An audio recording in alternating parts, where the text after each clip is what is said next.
Thank you, Andrew.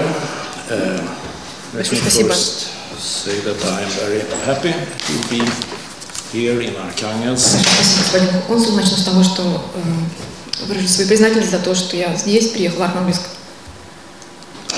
And that Andrei Шалёв, Honorary Consul of Norway in Arkhangelsk, and Marina Kalinina here of our university has been kind enough to give me this opportunity to speak. И благодарю за эту возможность госпожу Калинину, проректору настоящего университета, а также господина Шалёва, генерального консула. Yes, so let us begin. I will talk today about the geoeconomics of the North and the role of the Northern University. Давайте начнем. Расскажу о геоэкономике, таком аспекте важном, и роли университетов в его развитии. So, and I will also indicate research tasks that we might see. I'm, from the now combined Northern University of Norway, and you are in one of the foremost Arctic universities of Russia. Также обозначу некоторые исследовательские задачи. Вы один из федеральных 8 федеральных университетов в России. Мы также представляем Норвегию. Я представляю объединенный большой университет. So we have certain tasks in common, and we also collaborate with various projects and within the University of the Arctic. И в рамках работы университета Арктики мы можем работать над решением наших общих задач в рамках проектов. In this first slide, I have described for you an outline of the research and information and policymakers of the North. Здесь я на этом слайде привожу некоторый конспект, основные моменты того, что составляет суть исследовательских задач и тех задач, которые стоят для совместной работы арктических институтов. And today I will speak about the university and maybe a little bit about think tanks. Сегодня я расскажу об университетах, их роли и так называемых мозговых центрах, их задачах. So I will just mention one of these think tanks as a start for our thinking about the matters of who is providing knowledge on the North. И приведу пример одного из таких мозговых центров, который является действительно источником экспертного знания. This is a rather good report by the World Economic Forum. Это очень интересный отчет Всемирного экономического форума. It's very recent, and it tried to tell the public what are the research tasks of the North. Недавний отчет знакомит читателей с исследовательскими задачами, которые стоят перед северными институтами. The reason that I mentioned this report is that there were a strong Norwegian component in this meeting, and also that I think some of the conclusions are a little bit, it could be discussed by us from the university. Почему я привожу его? Потому что в этой публикации, в этом отчете есть очень большой компонент со стороны Норвегии, вклад Норвегии. Там опубликован ряд выводов, которые, я думаю, мы сегодня тоже можем обсудить. I would, for example, agree strongly with the second point here that the Arctic needs investments. Я особо подчеркну, что я согласен со вторым пунктом, который гласит, что в Арктике нужны инвестиции. And that this might be a bit overlooked, but this last point I think is a little bit too narrow. It talks about Arctic science, natural science, it turns out. Вот вливание инвестиций, я думаю, не должное внимание уделялось этому аспекту. Что касается последнего пункта, то он более узкий и звучит как «Арктике нужна наука». And I think that natural science is just one thing that the university can provide, that social sciences and economic sciences are as important to tell us about the task to the Arctic. Экспертное знание нам нужно не только от специалистов в области естественных наук, но также от социологов, от экономистов. So in this list I just listed some of the things that the Arctic universities has already worked a lot with and that they will continue to work with. Здесь я привожу то, над чем Арктический институт уже поработал, какие наработки имеет и чем планирует заниматься дальше. So, it's obvious, for example, in the last point that I will discuss a little bit, that we do need, and we base our policy making on other things than natural sciences. Как я уже говорил, в будущем будет иметь такая тенденция, что разработчики ключевых основных решений будут полагаться не только на экспертные знания в области естественных наук. So for the industrial affairs of the Arctic, you probably know that the delineation of the economic zones on the continental shelf is very important. Вы, я уверен, сознаете важность приведения границ, обозначения определенных зон экономических, в том числе, которые необходимы иметь для развития промышленности и разработки ресурсов Арктики. So in this, thanks to the regulations of the United Nations, the Convention on the Law of the Sea, there is a framework how to deal with delineating these sectors, and the only country so far who has settled it sector is Norway. Ну и такого рода проведение разграничения территории ресурсов Арктики уже имеет место проводиться в рамках конвенции, соответствующей ООН о морском праве. Единственная страна, которая уже имеет свою территорию и имеет свою позицию в рамках разграничения границ, это Норвегия. So in this illustration I will not go into the details, but here is some of the scientific basis of demarcating these exclusive economic zones. Я не буду вдаваться в детали, но это научные основы разграничения ресурсов территории Арктики. It calls for bathymetrical measurements done from ships in the Arctic Sea, and this is resource demanding, but many nations are now investing in this. Greenland, Russia, certainly Norway previously. Конечно, нужны определенные наличие барометрических данных, и работа уже в этом направлении ведется как в Гренландии, так и в России, так и в Норвегии.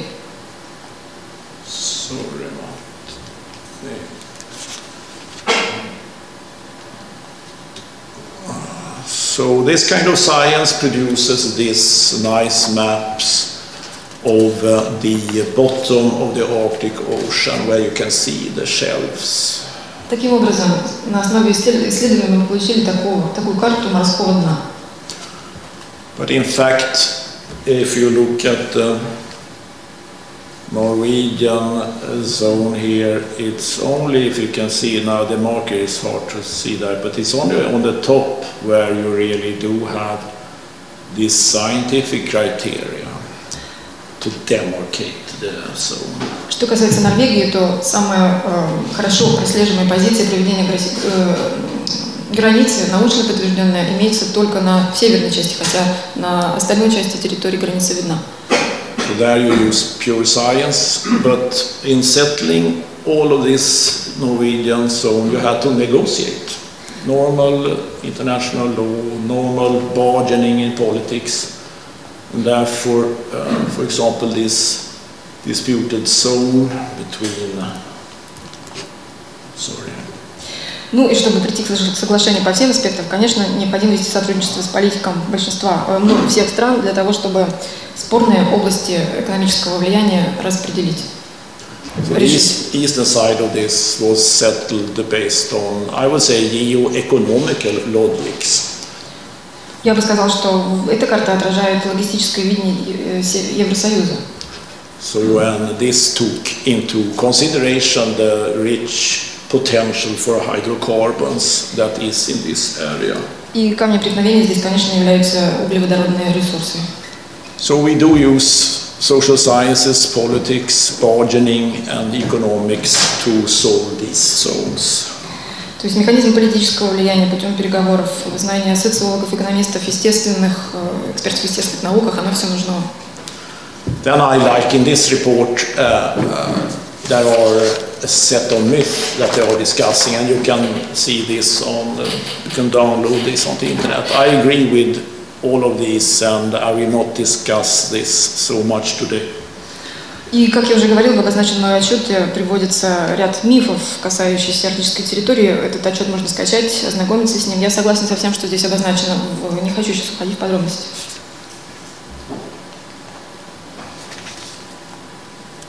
So actually these myths have been discussed by university researchers, people in different Russian and Norwegian universities. Исследователи российских и норвежских университетов уже очень долго их обсуждали.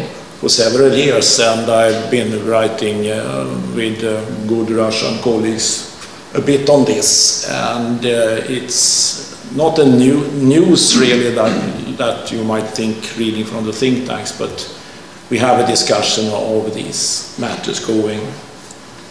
И ведется это обсуждение, эта дискуссия на протяжении нескольких лет, и совместно с моими российскими коллегами мы создали такого рода публикации. Не скажу, что там качественно, кардинально новая информация, это результаты, ход наших переговоров и обсуждений. So in our job at the university, we also, of course, look for new research issues, and I have listed a couple of more myths about the North that are worth investigating, I think. В своих университетах мы, конечно, работаем и над другими вопросами, которые возникают в области необходимости получения научного знания по ним. И я добавил в этот слайд еще некоторые мифы об арктическом регионе.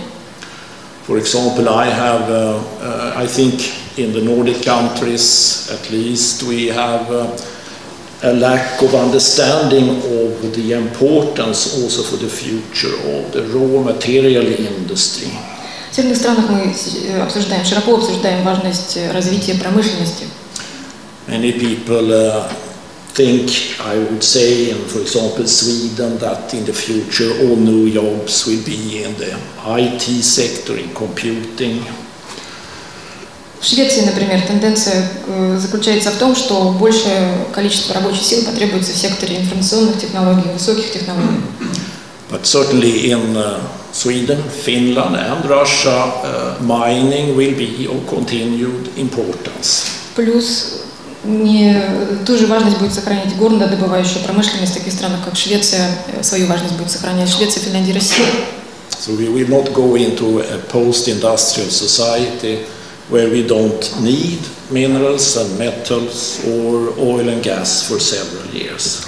Мы идем к созданию нового постиндустриального общества, где такие ресурсы, как нефть, газ, железо, горнодобывающая промышленность должны себя изжить. There is also the idea, which is a good research question, how much of the governance of the North should be handled or should be advised by the Arctic Council in this.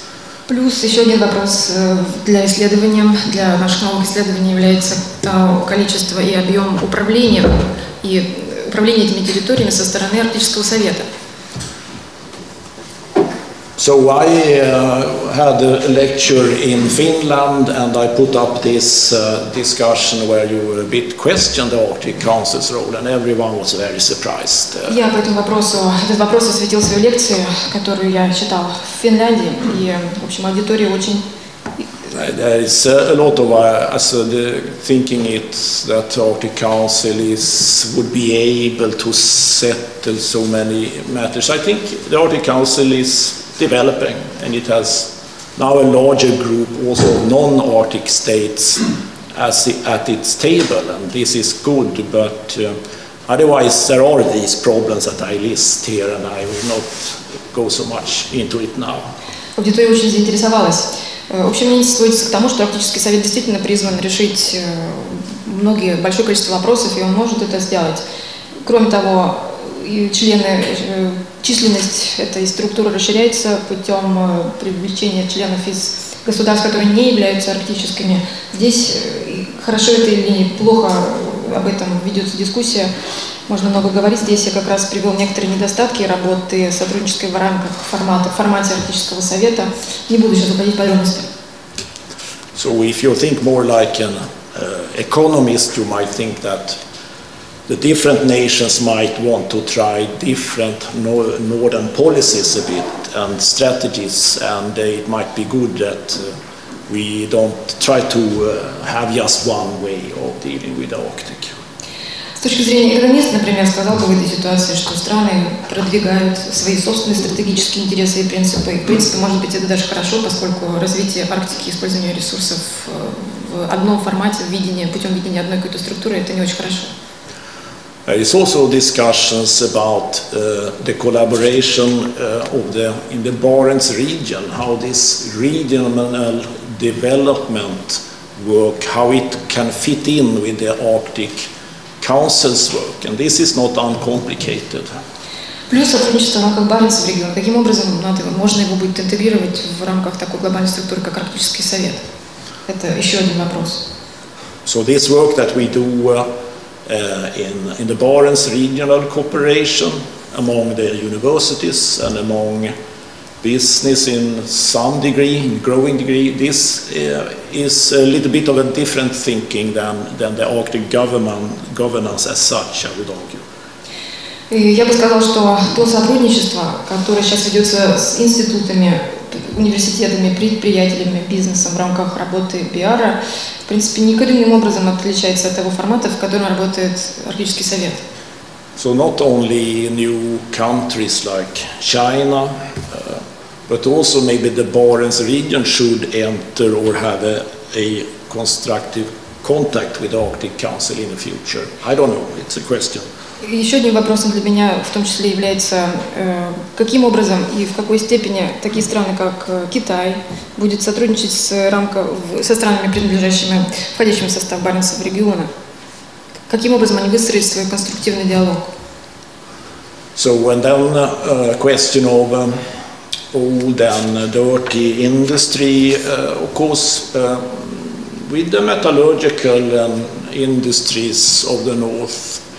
It is nothing in the industry as such that is a problem. It's only that you modernize it and you make it more environmentally friendly. And this kind of industry can be as innovative as IT industry.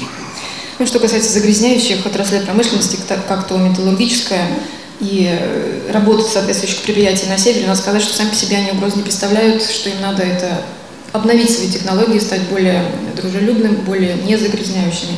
И в этом плане, опять же, на первый план выходит исследование в области IT. So the environmental issues of some Russian industry on the Kola Peninsula has been debated a lot. Природоохранные вопросы – это действительно камень преткновения в диалоге различных регионов, особенно на севере, как здесь. So we will look forward to modernization of this at some point, and that is important. То есть не надо забывать о важности. Важность представляет именно модернизация, переоснащение имеющихся мощностей. But we have, for example, very interesting innovative thinking in Norway and Sweden along the idea of making iron from natural gas and using the iron mines of northern Sweden and the gas from Norway. Мы развиваем свою промышленность также в своих странах, например, что сейчас имеется в Норвегии и Швеции, это решение по производству железа из природного газа. And this way of producing iron would cut the carbon dioxide emission by 60%. С помощью из природного газа. И мы ожидаем, что такого рода железо, произведенное уже с этим ресурсом, сократит выбросы СО2 в атмосферу на 60%. So this shows that the innovation potential, and only now the gas price is a bit too high, perhaps, for this. Инновационный потенциал для развития есть. Что касается цены газа, то это барьер, это проблема. Сегодня цены очень высокие.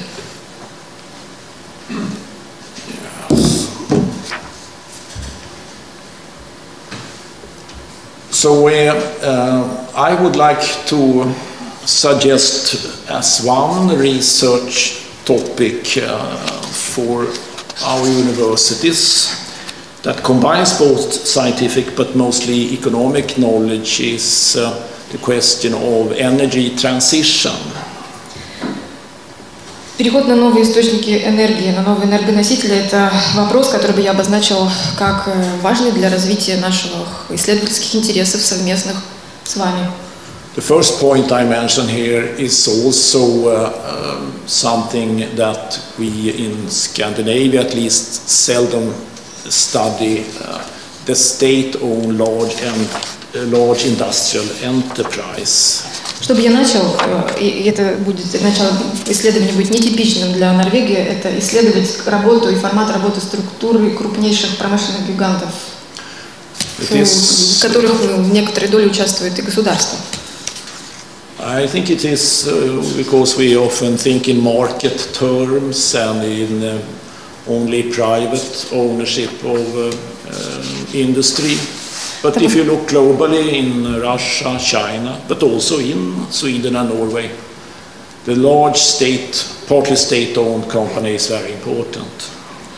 Когда мы говорим о рынке, мы подразумеваем, ассоциируем его только с частным сектором, с частными предприятиями. Но что происходит в России, Китае, также в Швеции и в Норвегии, это то, что государство тоже в некоторой степени участвует в производстве. And for the question of carbon dioxide emissions to the atmosphere, there is on the short run an interest to move from coal to natural gas. Что касается выбросов СО2 и озабоченности мира о том, как снизить его выбросы в атмосферу, это реализуется путем перехода с угля на газ. And this also has to do with what I call here the Stern-Nordhaus-Krugman debate, that you have to share with future generation the cost of doing this energy transition in a way that is sustainable now economically. Ну и нельзя не отметить то, что я называю делом или дебатом, дискуссия под названием Stern-Nordhaus-Krugman, касающаяся того, каким образом осуществлять этот переход сейчас уже, чтобы будущее поколение не несли такие глобальные затраты по его последствиям. There is, I will not go so much into it, but I think it's overlooked. It's a dilemma if you cut emissions so that you affect the macroeconomy of your society badly, because then the energy transition will be hampered. Что касается урезания, причем кардинального урезания выбросов СО2, то это меру не надо, это делать сейчас нельзя, поскольку переход на энергосберегающие технологии, он не может произойти именно вот в этом ключе. So this is a rather tricky question, but it's important, and let's just say that the gradual reduction by using less coal and more natural gas is something that you can do in the short term. Что мы можем делать в краткосрочной перспективе сейчас в плане использования нового вида энергии, это уйти от угля и перейти на газ.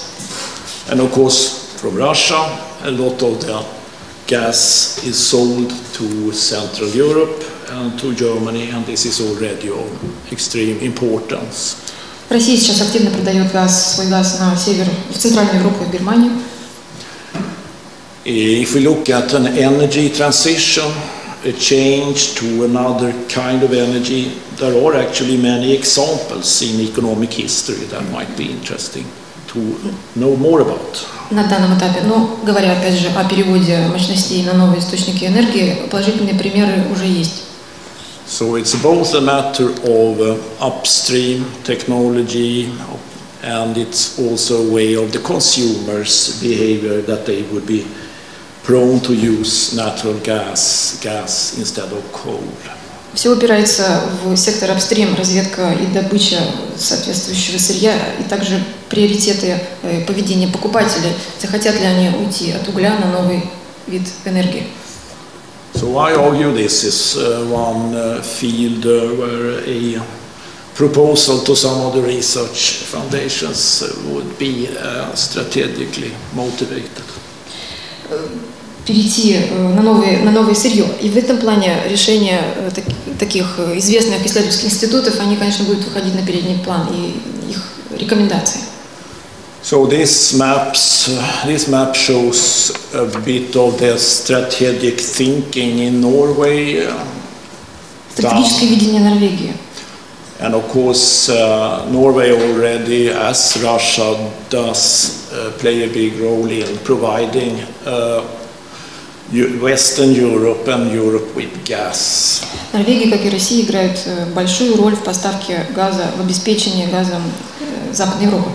This is a future scenario indicated here. Only some of these pipelines are already there. The Nord Stream has been built, for example. Вот возможный сценарий поставки газа, как вы видите, здесь уже Nord Stream, эта сеть уже есть. And today in northern Norway there is a lot of activity regarding this zone Barents Sea southeast. Плюс на севере Норвегии ведутся разработки по доставке газа через Баренцево море через юго-восточный регион. And of course in Russia there is a renewal in the production that is moving into the Yamal Peninsula. Плюс Россия переносит фокус своих разработок на шельф, на Ямал полуостров. Where you have both Gazprom and Novatek and the French Total are engaged in this. Газпром, Новатек уже активно работают. This is of course then as a oil and gas analysis I will not go into in detail, but here I think still the experts at the university can contribute. Анализ состояния нефтегазового сектора, здесь я не буду уходить в подробности, но этот сектор до сих пор и, конечно, всегда остается тем местом, где всегда нужно экспертное мнение. So the development of shale gas is not only a geological or technical issue, it depends on legislation in the different countries and on the environmental effects of this technique. Сланцевый газ представляет большую проблему не только с экономической и технической точки зрения, но и в плане работы законодательств различных стран, у них свои приоритеты, включая природоохранные. As you all know, this technique is very important in the United States, and it has had already great impact. The United States is almost not importing any gas anymore. Вопрос развития технологий, конечно, остро стоит для северных территорий, северных месторождений. Что касается США, Соединенных Штатов, то они уже практически не ввозят сырье. But compared with the early news reports on this, today we would like to know more about how a shale gas well works. You know, you have this technique. For how long does this well produce gas, for example? Ну, в плане разработки месторождений, бурения и поиска скважин и последующей добычи сланцевого газа, это тоже необходимый вопрос, который требует развития технологий все больше и больше. And the question of landowners' rights is very different in Europe than to the United States, that has a legislation that gives much more leeway, freedom for the landowner to use this kind of natural resource.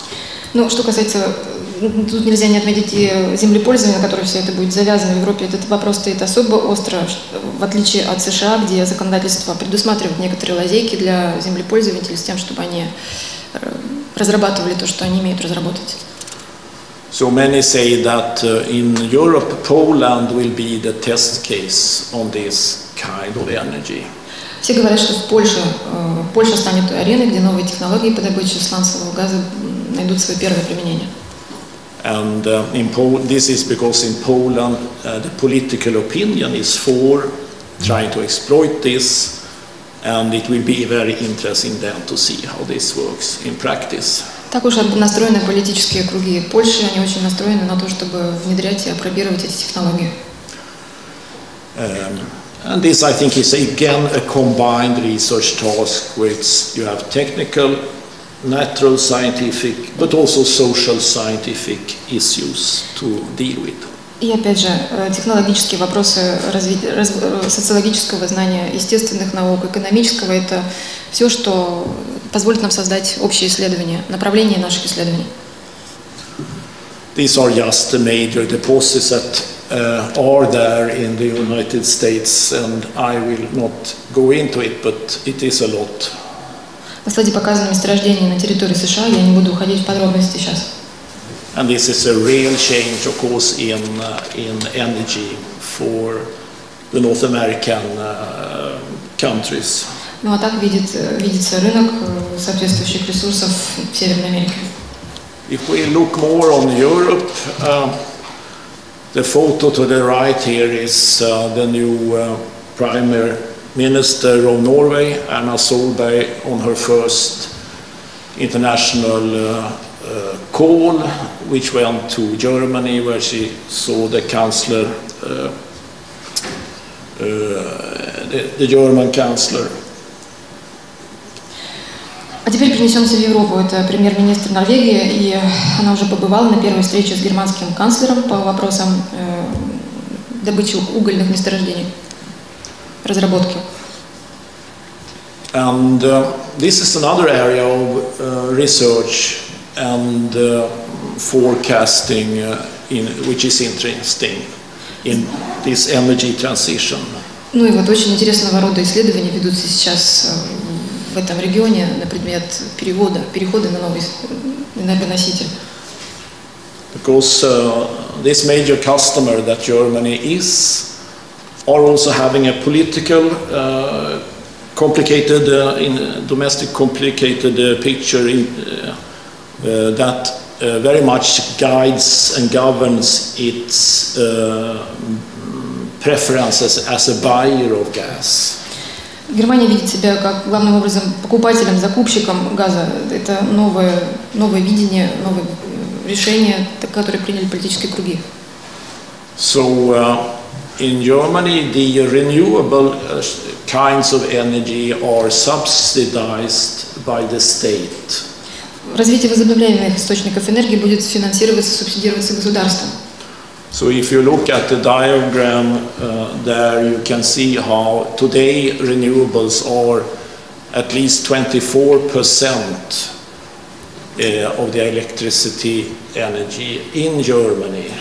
Если посмотреть на слайд, динамику, то, как видно, порядка 24% электрической энергии, производимой в Германии, производится за счет возобновляемых источников.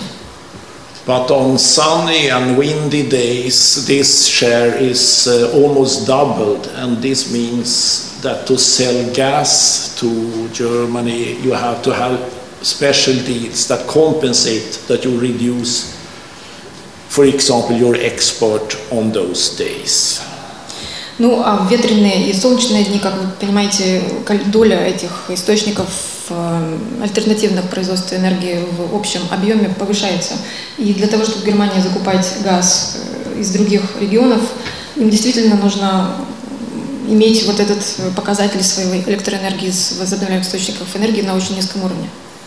And then in the German political reality, the unions in Germany, they are very much against reducing the brown coal, mining of brown coal, which is environmentally not so nice. Плюс здесь еще накладываются приоритеты и преференции профсоюзов в Германии, которые активно выступают за дальнейшее использование бурого газа, что есть не очень хорошо для окружающей среды. So both the Norwegian and the Russian export of natural gas get squeezed between these two other sources of energy. Таким образом, экспортные поставки природного газа оказываются втянуты вот в такого рода ситуацию, когда они зажаты между двумя вот этими источниками энергии альтернативными и бурым углем.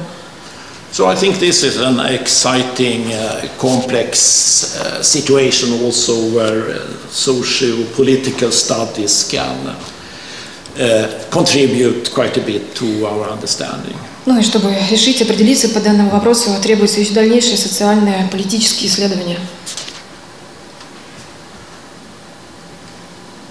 Then, of course, there is another issue about the markets for liquefied natural gas and the gas that is sold by pipes.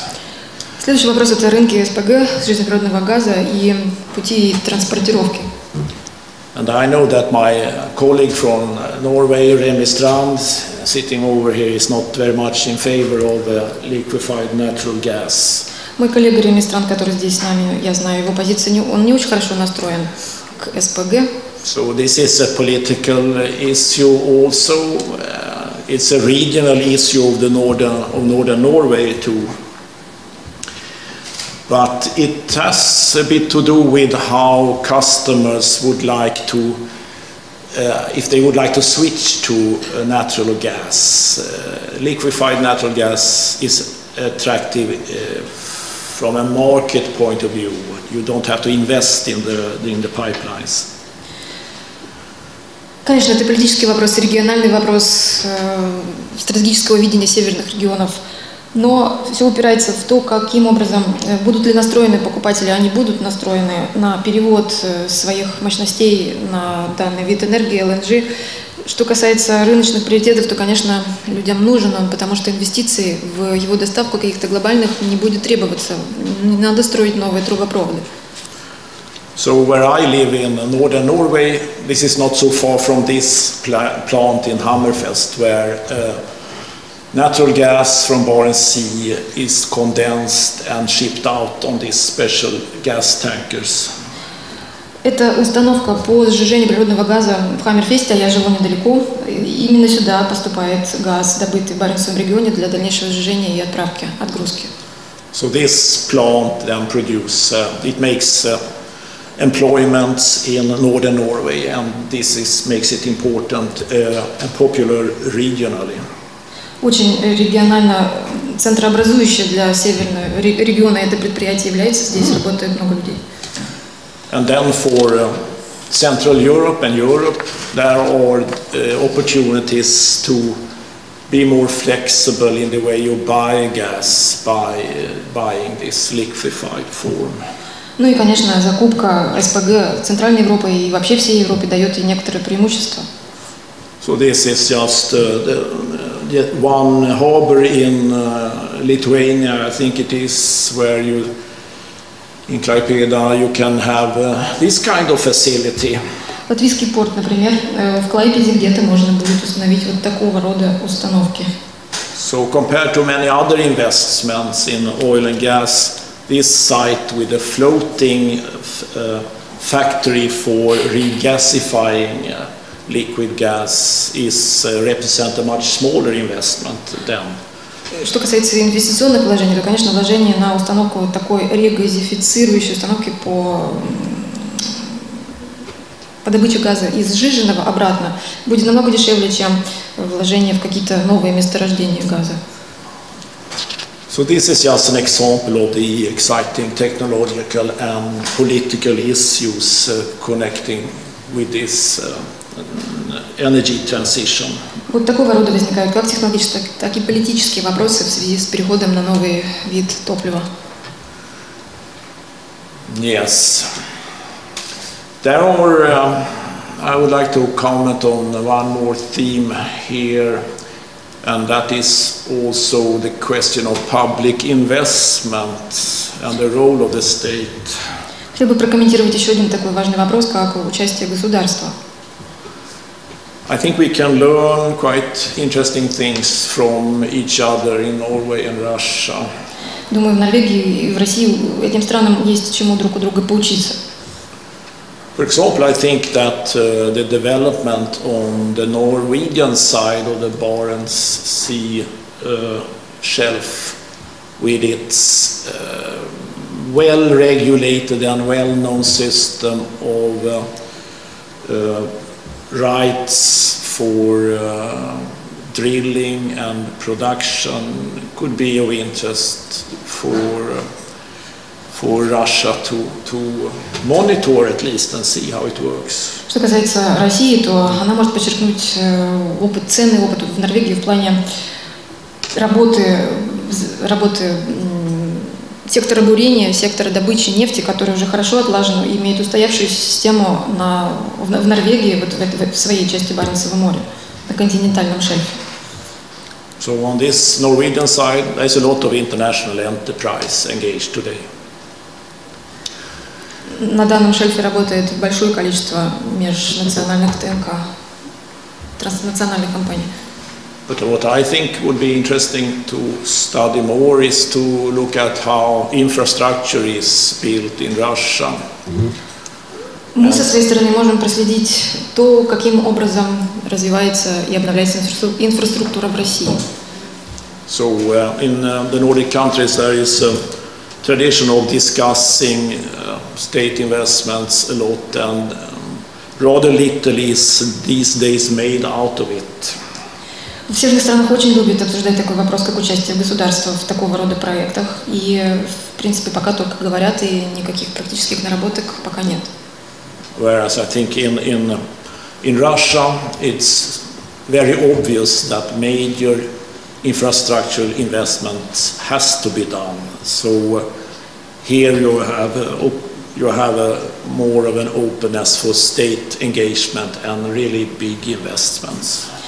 В отличие от России, где уже вопрос о вливании инвестиций, каких больших объемах уже решен, он должен быть, эти инвестиции должны быть. Другой вопрос, насколько открытым будет правительство, а оно ожидается, что будет открытым.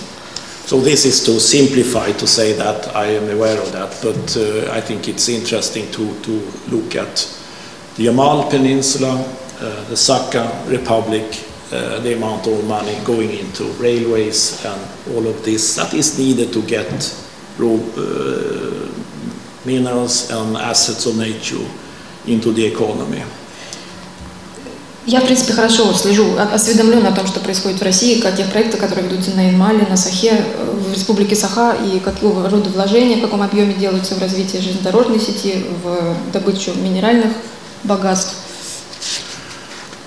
So as you see on this map, we are in a resource-rich part of the world, and if you keep this image and then move on, there have been long discussions in northern Scandinavia about the transport infrastructure.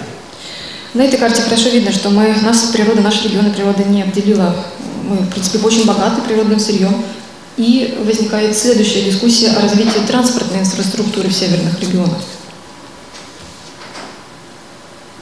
This map is showing more or less the same. Let me. Или обратимся к этой карте.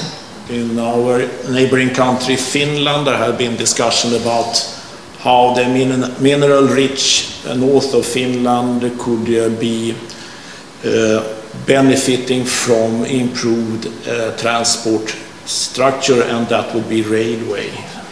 Что касается Финляндии, то здесь, конечно, вливания пойдут именно в развитие железнодорожной сети, поскольку ресурсы сосредоточены в северной части страны, их надо будет доставлять.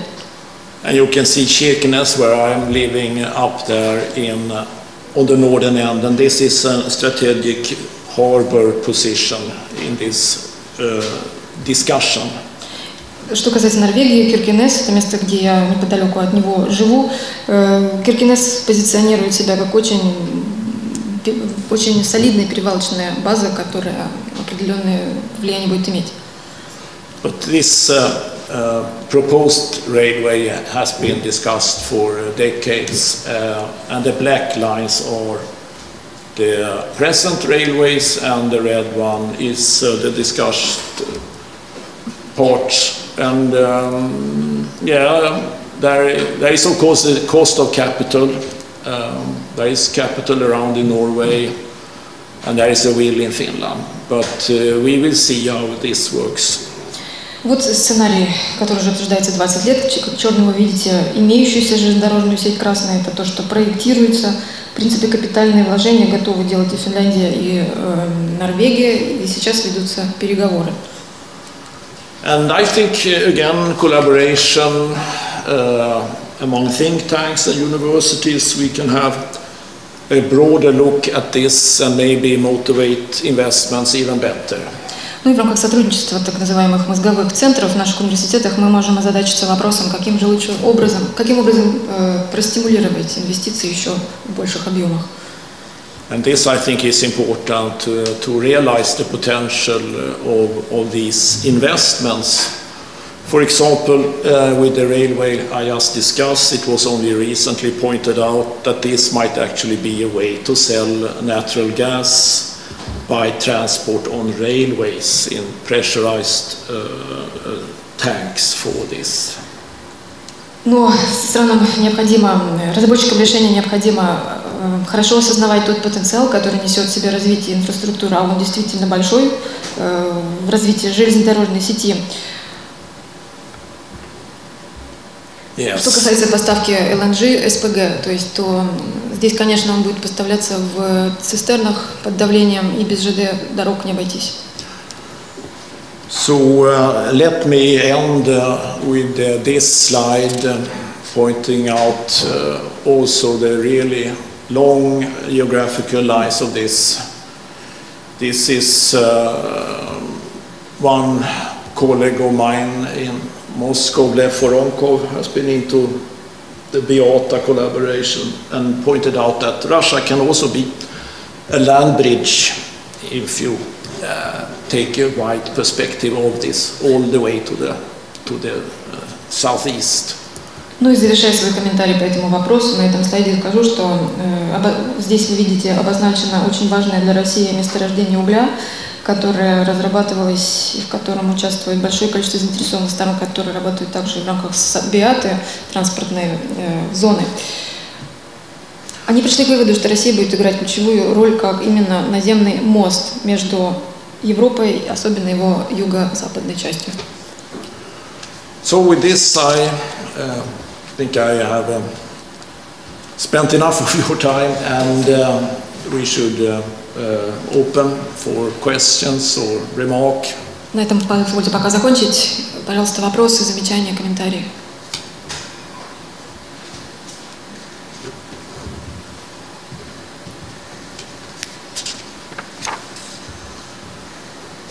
Otherwise, I can of course add that this presentation should probably be possible to make available on the university's website or linked elsewhere. Планируем вывесить эту презентацию на веб-сайте университета, чтобы вы могли ознакомиться, загрузить. Okay. Правильно ли я поняла, что наземная транспортировка также должна быть морская транспортировка? То есть меня интересует, какова роль Северного морского пути в транспортировке ресурсов.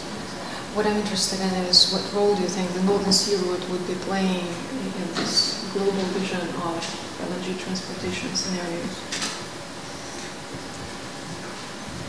Yes, very good question. Очень хороший вопрос. It's already, as you might know, there is with the Novatec and Total investments on the Yamal Peninsula. Как вы знаете, большое количество инвестиций вливается в проекты на Ямале. I know that they have a plan to sell liquefied natural gas via the Northern Sea route to Southeast Asia during the summer and late autumn. И насколько я знаю, планируются ресурсы оттуда, ресурсы СПГ сжиженного газа через Северно-морской путь доставлять на юго-восток Азии в летний и ранний-осенний период.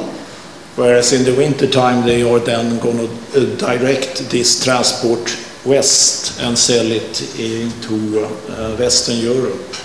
В то время как зимой единственным направлением транспортировки остается западное. So it's на Европу. It's quite important, and the Northern Sea route is already being part of that major investment. Считаю, что СМП, Североморской путь, уже очень большую роль уже играет в транспортировке газа всеми возможными сценариями. Because the thing with the gas prices is, of course, that they are very different parts of the world. So you get a much better price in Asia Как вы знаете, цены на газ варьируются в различных регионах мира. В Азии предлагается очень привлекательная цена. And less so in Europe and even less, of course, in North America these days. Чего не скажешь о Европе и Северной Америке сегодня. So in this way, of course, the shipment by sea of this natural gas is something which is motivated for these price differences. Ну и отгрузка морем — это, конечно, очень большой компонент, который и закладывается в стоимость кубометра газа.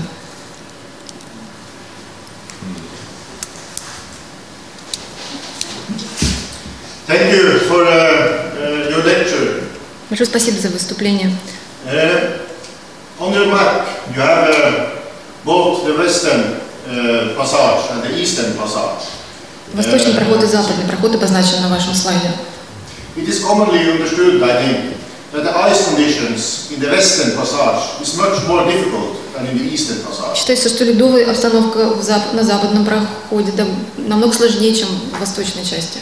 Do you really think that the western passage would be alternative to the eastern passage? Рассматриваете ли вы трафик грузопотока через западный как хорошую альтернативу восточному при этих условиях?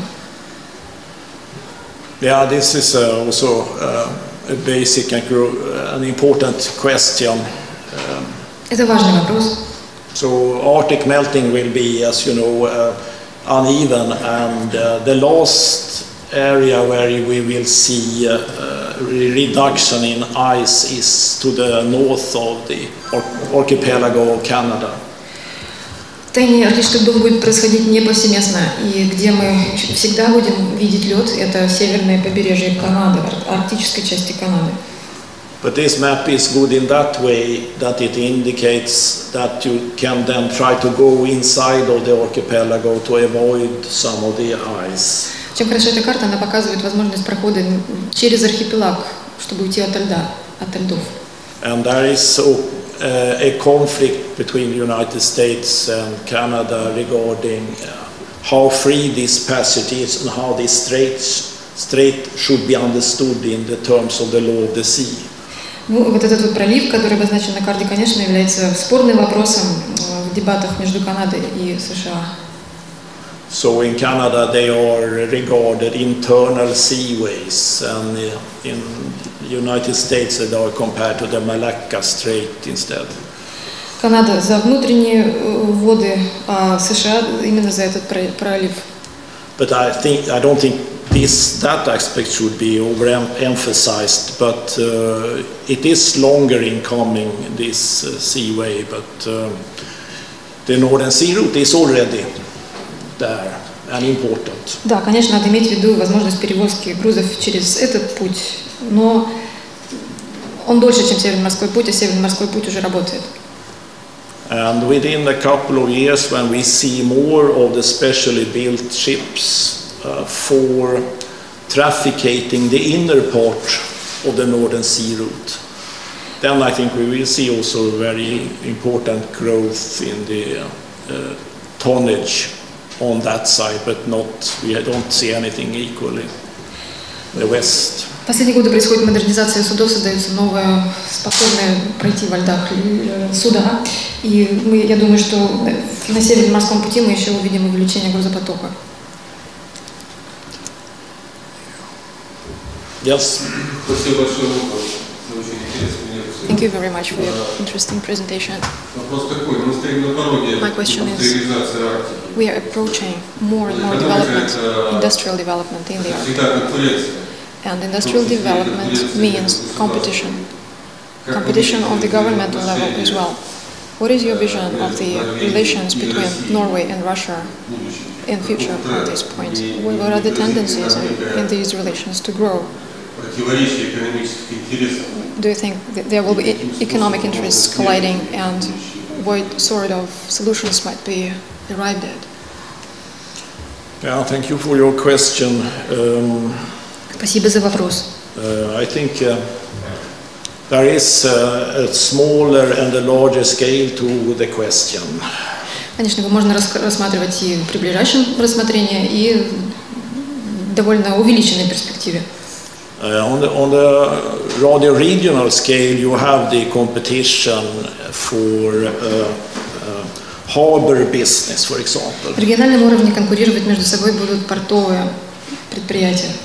So there is almost a rivalry and a competition going on between the Kirkenes small harbor facilities and the Murmansk and prospective other sites which would like to engage in reloading or service to shipping in this increasing traffic on the Northern Sea route.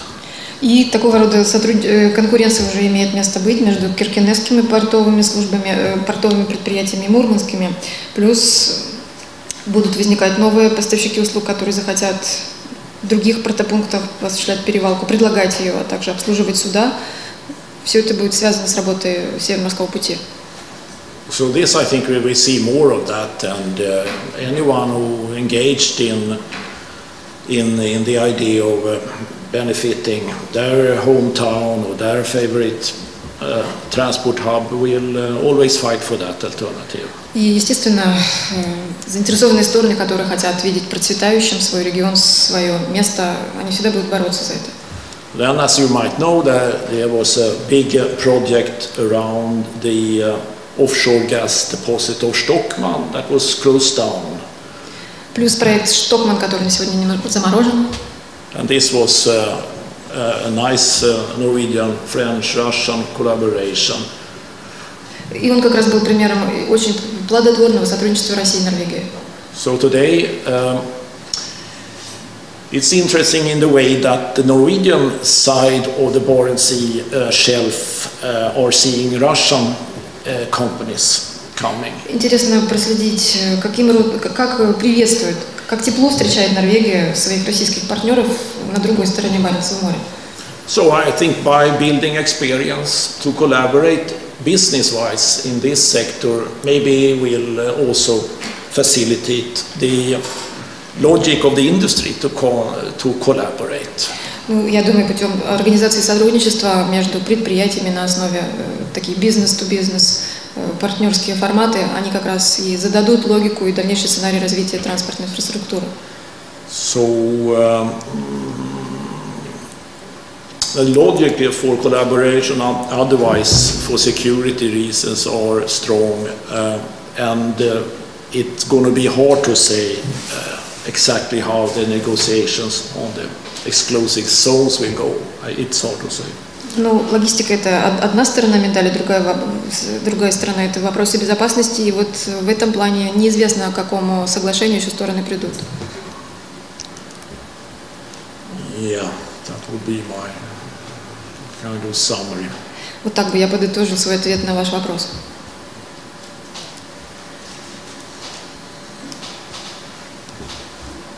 Well, if nothing more, I would say thanks for the opportunity. Если вопросов нет, еще раз благодарю вас за возможность выступить перед вами. See you all, and I hope to be back soon. And the Northern University has many tasks. That this is clear. Я еще вернусь, и, конечно, перед Северным университетом стоят большие глобальные задачи. And it will be a need for young, well-trained scholars and scientists. Нам потребуются высококвалифицированные специалисты, эксперты, ученые. Thank you. Спасибо.